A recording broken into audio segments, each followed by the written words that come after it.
This is for Mommy, Rosie exclaimed as she suddenly flipped the stew onto the floor. What? I was startled. It was the first time my son's family had come to visit our home. I was preparing dinner with my daughter-in-law, Amelia, and my 3-year-old granddaughter, Rosie, when she intentionally spilled the stew on the floor instead of placing it at Amelia's seat. There was no tripping or slipping of the hand. It was clearly deliberate. Why would you do such a thing? You shouldn't waste food like that. I couldn't help but scold Rosie harshly. But I wanted to make it easier for Mommy to eat. Surprised at being scolded, Rosie looked around with tears in her eyes and said it. Easier to eat? I repeated her words, unable to believe them. Mommy always eats on the floor. What do you mean? Rosie tried to explain through her sobs. Hearing her unbelievable words, I looked at Amelia, who had turned pale and was shrinking into herself. Seeing Amelia with a pale face and hunched shoulders, I felt that she was hiding something. Good morning, I said as usual, greeting the photo at the family altar. I'm Olivia Moore, having lost a husband a few years ago, now living alone. The expression on my late husband's photo was stern, with deep wrinkles between his brows. I recall rarely seeing him smile during his lifetime.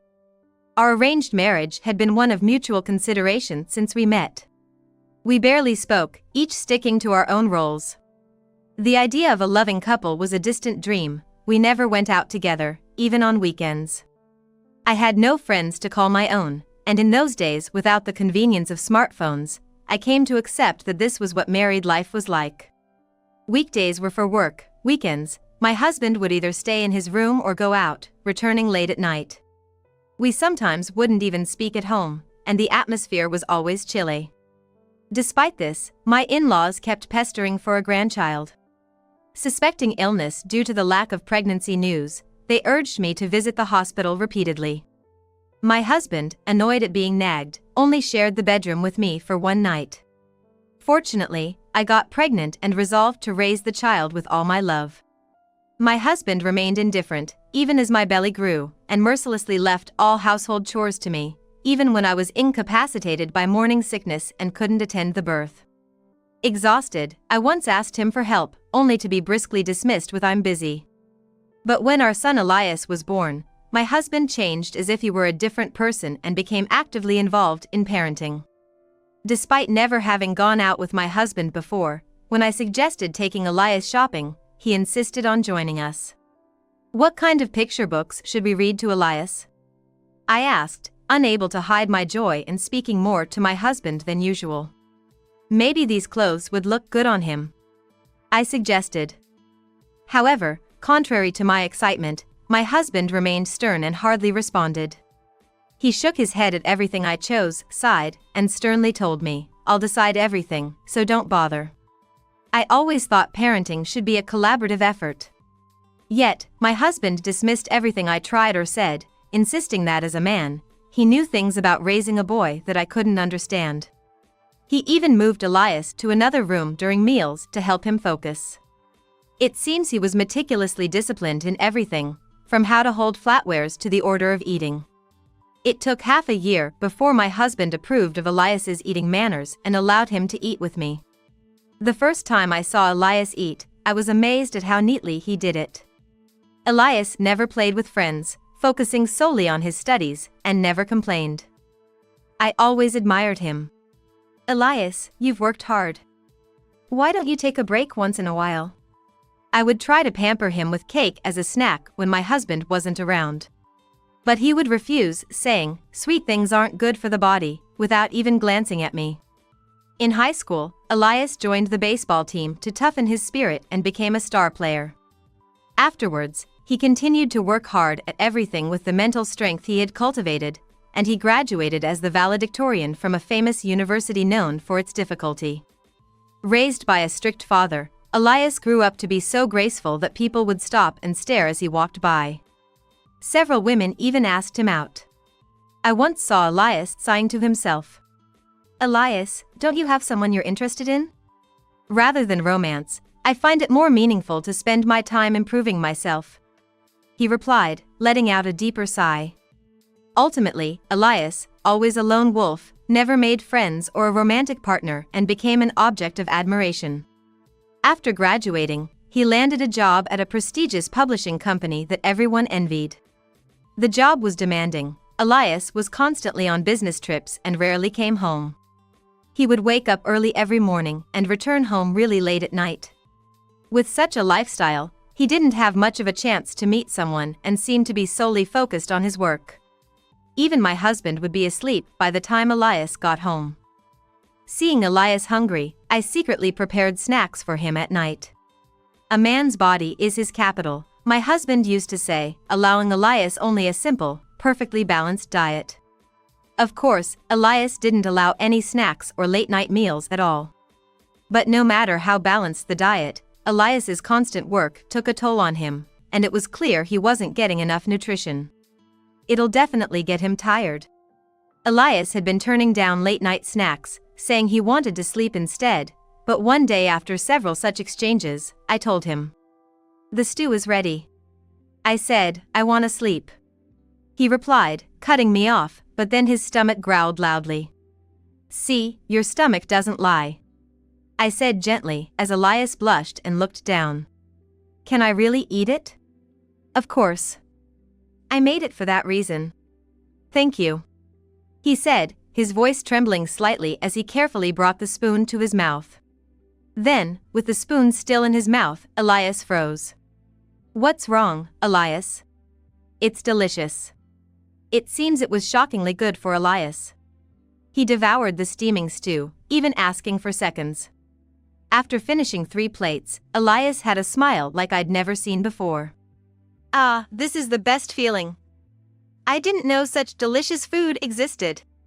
"You've been working so hard every day. I'll prepare a snack for you tomorrow night too." From that day on, Elias began to eagerly eat the late-night snacks I made. Thankfully, his weight returned to normal, and my husband remained unaware. These late-night snack times became our only time together and a moment I looked forward to. "Mom, what's for tonight's snack?" "Tonight, it's ramen noodles." "Ramen! I've always wanted to try it." For my son, who had never eaten out, every snack I made was a new experience. He would eat each dish with sparkling eyes, like a child. Watching Elias head off to work in the morning became my daily routine. As he recovered physically, he quickly rose to prominence at work, becoming an ace in the office. This led to an increasing number of women showing interest in him. Seeing this, my husband arranged a matchmaking session, and things progressed smoothly, leading to Elias getting married without ever dating. Elias's wife, Amelia, worked as a secretary for the CEO of a well-known company. She seemed reserved but polite and serious. "Nice to meet you, please treat me kindly," she said, bowing deeply when we first met, which is quite rare these days. "I'll do my best to be a good wife and support Elias." When Amelia smiled with her beautiful, soft eyes, it was like a flower blooming. I thought she was stunning. "We're family now, so don't hesitate to ask for anything," I said, exchanging contact information with her. It made me happy, as if I had gained a daughter. Amelia, whose parents lived a bit far away, nodded happily at my words. "Thank you. It's very reassuring." Then, the newlyweds moved to the next town. Knowing that newlywed life can be full of unfamiliarities, I decided to send messages regularly to check in. However, Amelia, who was already skilled in household tasks, seemed to have won Elias's heart with her cooking. Although Elias often went on business trips, it seemed they had a good relationship, spending weekends shopping together. Beyond that, Amelia was very considerate towards me, offering me throat lozenges when I had a sore throat and suggesting good remedies when I mentioned my back pain. She always promptly replied to my messages, so I had no worries. I shared with my husband about how well Elias and Amelia were doing, and he just nodded as if it was to be expected, making me feel completely at ease.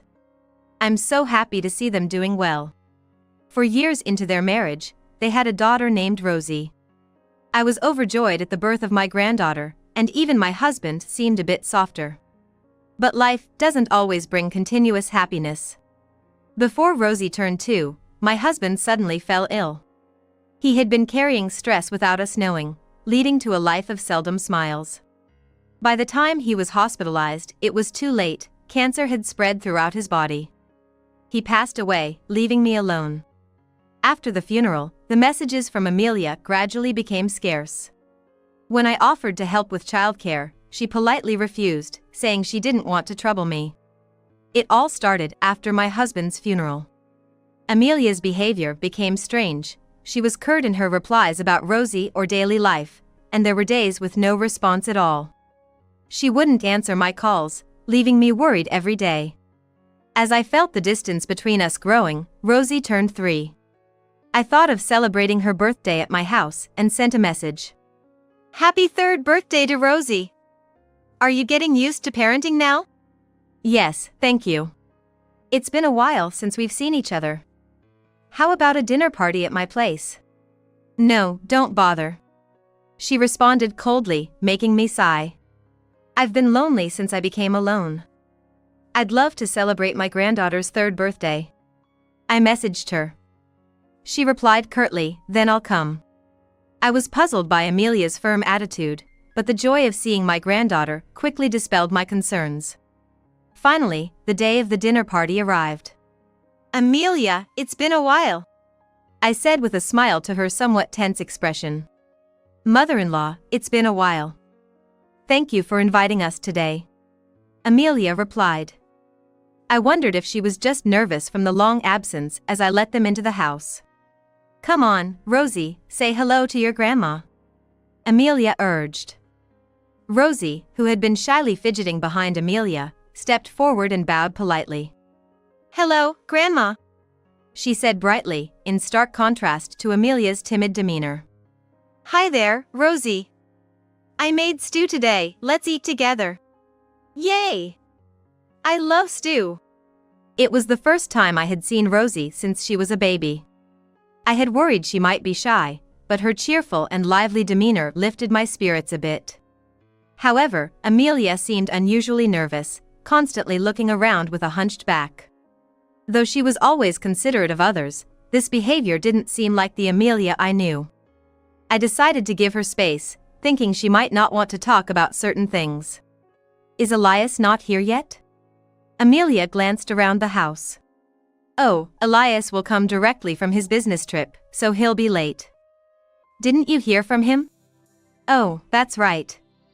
I'm sorry, I might have missed his message," Amelia replied, seemingly relieved for a moment before hastily checking her phone.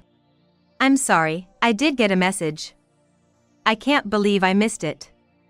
I'm such a failure as a wife," she said, looking pale and blaming herself excessively.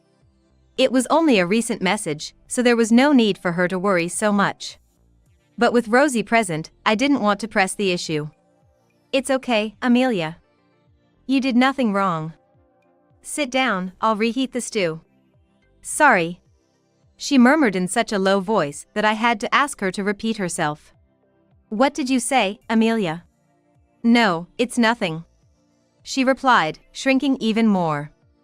I felt she was hiding something. It was just a hunch, but these intuitions are often accurate. "I'll help carry," Rosie said, breaking the heavy mood with her innocent smile. "Thank you, dear. But stay away from the stove, it's dangerous." Rosie, offering to help at her age, was impressively mature for a 3-year-old. Meanwhile, Amelia sat down hesitantly, solemnly staring at her spoon. "Here we are, everyone. It's hot, so be careful." "Okay," Rosie responded enthusiastically. Carefully holding her plate, she walked slowly over to Amelia. Then, suddenly, "This is for Mommy," Rosie declared and did something unbelievable. "What?" She spilled the stew on the floor, not on Amelia's seat. It wasn't an accident. She did it on purpose. "Why would you do that? Wasting food like this?" I scolded her, unable to hide my shock. "But I wanted to make it easier for Mommy to eat." Rosie, startled by my reaction, looked away with tears in her eyes. "Easier to eat?" I repeated, unable to believe her words. "Mommy always eats on the floor." "Eats on the floor?" What do you mean? Daddy told her to, so mommy always eats on the floor. Rosie explained between sobs. Hearing Rosie's unbelievable words, I turned to Amelia, who was trembling and pale. Amelia, what's going on? Well. Amelia began to speak hesitantly when the doorbell rang, indicating a visitor. It was Elias on the intercom. Though the timing was bad, I quickly cleaned up the spilled stew and welcomed Elias in. I'm home. Did something happen? Elias asked, seeming puzzled by the delay in opening the door. Welcome back. I couldn't leave the stove, I said, trying to act normal to hide my disturbance. Oh, is that stew I smell? Yes, your favorite stew, I replied, relieved that I had chosen to make it. Unaware of what had happened, Elias cheerfully entered the living room and sat down heavily, not even noticing Amelia's distressed state. Mom's stew is always the best, Elias said loudly, while Amelia bit her lip tightly beside him. Feeling the tense atmosphere between them, I tried to keep smiling, though I couldn't fully believe that Elias was making Amelia eat on the floor. However, I sensed that their relationship was not good. The dinner continued with superficial conversation, and I ate the stew without really tasting it, managing to end the meal peacefully. After Elias and his family left, I messaged Amelia about the incident. But all she replied was a single word, nothing. It can't be nothing, I murmured to my phone screen. While casually reviewing my exchanges with Amelia, I pondered over the recent events. Amelia's messages are always so cold, I thought, unable to believe that the kind Amelia I knew could be sending such curt replies. Considering what happened earlier, it crossed my mind that maybe Elias was controlling her phone. I can't overlook what happened earlier. I need to check on her directly, I decided and set out to visit Elias's house. Though it was early spring, it was already dark and chilly. Shivering in the cold air, I arrived at their house, only to hear a loud argument. It's your fault. What? Elias's voice shouted. I wondered and hurriedly pressed the doorbell. A clearly forced smiling Elias greeted me. Mom, what are you doing here so soon after leaving? I need to talk to Amelia about something. Well, Amelia's tired from visiting her in-laws today. I can pass the message, Elias replied, blocking my way in a fluster. This is an important woman-to-woman talk, I insisted firmly, and even Elias, usually unyielding, let me in, albeit bewildered. Amelia? I called out, looking around. Noticing the bathroom light was on, I headed there. I'm going in. Elias hurriedly followed me, panicking. Amelia is in there, you can't go in now. But I entered the bathroom slightly ahead of him and turned my gaze inside. What I saw was beyond anything I could have imagined. Amelia? Amelia was in the bathroom, sitting drenched from head to toe. Mother-in-law. I was cleaning the bathroom, but I accidentally turned on the shower. She said weakly, trying to smile at me. This is terrible, you'll catch a cold if you don't dry off quickly. I found a towel and wrapped Amelia in it, drying her hair and arms. All right. Sorry, Mom, Amelia's always clumsy when I'm not watching, Elias said without any sign of helping, just standing there with crossed arms and a frown. Amelia was in a daze, just letting me do what needed to be done. Seeing her shiver, I couldn't help but believe what Rosie had said was true. Amelia, you're somewhat dry now, but you need to change into dry clothes right away. Thank you, mother-in-law. I'm sorry. It's always like this. I'm troubled because Amelia can't do anything without me. Elias grumbled under his breath, but the way Amelia cowered was far from ordinary. I excused myself to use the restroom and secretly called the police. Soon, the doorbell rang, and the officers announced their arrival. Who is it? Elias asked, reluctantly opening the door. We've had complaints about loud noises from this house, the officer stated. Elias tried to dismiss it as a misunderstanding. But the officer insisted, saying they were investigating the neighborhood and needed his cooperation. This must be my unlucky day, Elias muttered, scratching his head in confusion as he opened the door. Suddenly, 3 officers burst in. One took Amelia and Rosie to safety, while the other 2 firmly held Elias. "What?" Elias resisted, but he couldn't match the officers' strength. "What are you accusing me of doing?" Knowing he couldn't overpower them, Elias still struggled and raised his voice in an attempt to resist. When warned to calm down or face obstruction charges, Elias's face turned pale, and he quickly subdued. Meanwhile, Amelia, overwhelmed by the sudden turn of events, began to understand the situation as she saw Elias calm down, and tears streamed down her face. She murmured to us, "I can't take it anymore." Unable to contain her feelings any longer, Amelia expressed them as if pouring them out. Right after we got married, he submitted my resignation without my consent. I appealed to my boss that I hadn't written it, but he didn't believe me. Rumors had spread in her office that she was complaining about her low salary and being dissatisfied with the boss, none of which were true. In the end, her resignation was accepted, much to her despair. After resigning to become a full-time housewife, it was hell. First thing she mentioned was that her phone was taken away. During the early days of their marriage, she wanted to consult with me or her parents about many things, but Elias wouldn't listen. Especially with meals, no matter what I cooked, he'd criticize it. I wanted to ask you for recipes, but he told me to figure it out myself. She explained. Initially, she could bear it since it was only verbal criticism. When Rosie was born, Elias helped with childcare, but Elias was kind to Rosie, acting like a good father, but he became more verbally abusive towards Amelia. The harassment increased after my father-in-law passed away.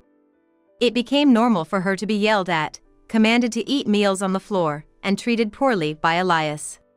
When going shopping, she was only allowed to buy items Elias specified, and her outings were limited to the bare minimum. If the cleaning wasn't perfect or there were wrinkles in the washed shirts, she'd be punished with cold showers. Since water doesn't leave physical marks, there was no evidence of the abuse. I couldn't ask anyone for help, it was so hard. She said, tears spilling again. As I had suspected, Amelia confessed that she had endured relentless harassment from Elias. "You've been enduring this all alone. It must have been so difficult for you. I wish I had noticed that something was going wrong earlier." While rubbing Amelia's back, I regretted my actions up until now. Elias was taken in for questioning after everything was revealed. The police told me this. Elias tried to act ignorant in front of the officers, but they didn't relent. They questioned why Amelia was so frightened of Elias and why Rosie naturally spilled the stew on the floor. The reason why Amelia exhibited a fearful attitude towards Elias. The reason why Rosie naturally spilled the stew on the floor. The officers strongly stated that even without visible marks, the signs of abuse could be investigated with modern medical technology. Finally cornered, Elias confessed. "I've been under a lot of stress," he muttered. He resented being strictly disciplined by his father since childhood. Elias recounted how he was meticulously instructed on the order of eating and the amount of food to take in each bite. Whenever he couldn't do it, he was repeatedly scolded in a harsh tone, saying, "You can't even do this simple thing." Forced to learn to read and writing and spelling from a young age, he had to repeat them tirelessly if he made any mistakes. In elementary school, while other kids played games, he was sent to unwanted extracurricular activities and tutoring. He revealed his dissatisfaction with all of it. In high school, he was obliged to join the baseball club, which was notorious for being the strictest in the school and not particularly something he wanted to join. The first time I played soccer during a break, just for fun, I fell in love with it. It was so enjoyable. But my dad would never allow me to switch to the soccer team or accept losing. I couldn't hide my shock at Elias's words. I had trusted my husband to take care of him, never questioning why Elias ate his meals in a separate room. I was happy that he was doing well in his studies and taking his club activities seriously. All the efforts Elias made weren't because he enjoyed them. I was unaware that Elias liked soccer, nor was I informed about the exchanges with my husband. I just prepared lunch every day. I had no idea Elias was going through all that. It's natural that you didn't know, Mom. He always said it was a man-to-man promise and kept me silent. Elias explained.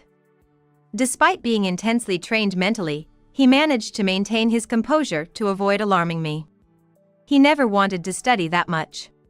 He was interested in trendy games and fashion, but everything was restricted. He even loved sweets.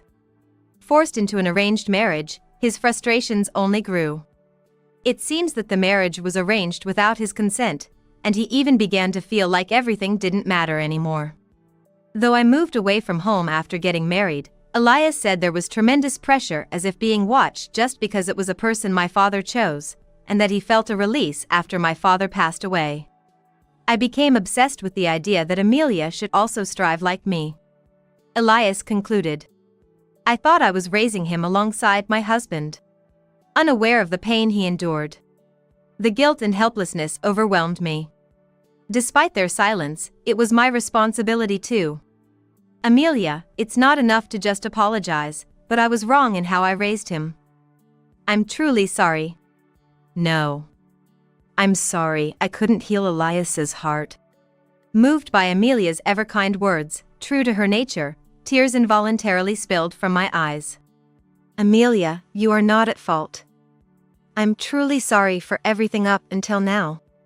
Elias was arrested for assault. He seemed somewhat relieved after revealing his feelings. Perhaps ready to reflect and atone for his actions.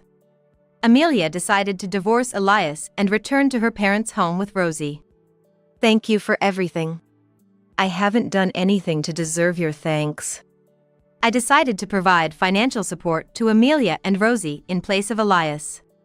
She initially hesitated but accepted when I expressed my wish to maintain a good relationship. I'm sorry if I made you feel bad. I'll always consider you and Rosie as family. Thank you. Having you with us is reassuring. Later, Amelia, having settled down, seemed to regain her bright, cheerful demeanor.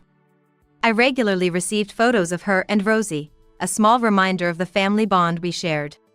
She invites me a few times a year to visit Rosie. Mother-in-law, would you like to come over for a visit? Rosie misses you. Since that incident, the seasons have cycled through, and life has been peaceful. Rosie quickly grew up, started going to elementary school, and even began taking the train by herself to stay over at my place. Just like that, Rosie, you're doing great. I praised her during one of these visits as I taught her how to make hamburgers. Grandma, this is so much fun! Rosie said with an untroubled smile, perfectly shaping her hamburger patty. Yes, it is. It would be nice if Mommy could join us next time and make some together. Yeah! I'll make a lot! Rosie exclaimed enthusiastically. I savored this happiness. I was relieved that Elias hadn't left any emotional scars on Rosie and hoped she would always keep smiling. As I arranged her little hamburgers in the frying pan, Rosie's eyes sparkled with excitement for the finished meal. May your life be filled with smiles from now on. I whispered, almost like a vow.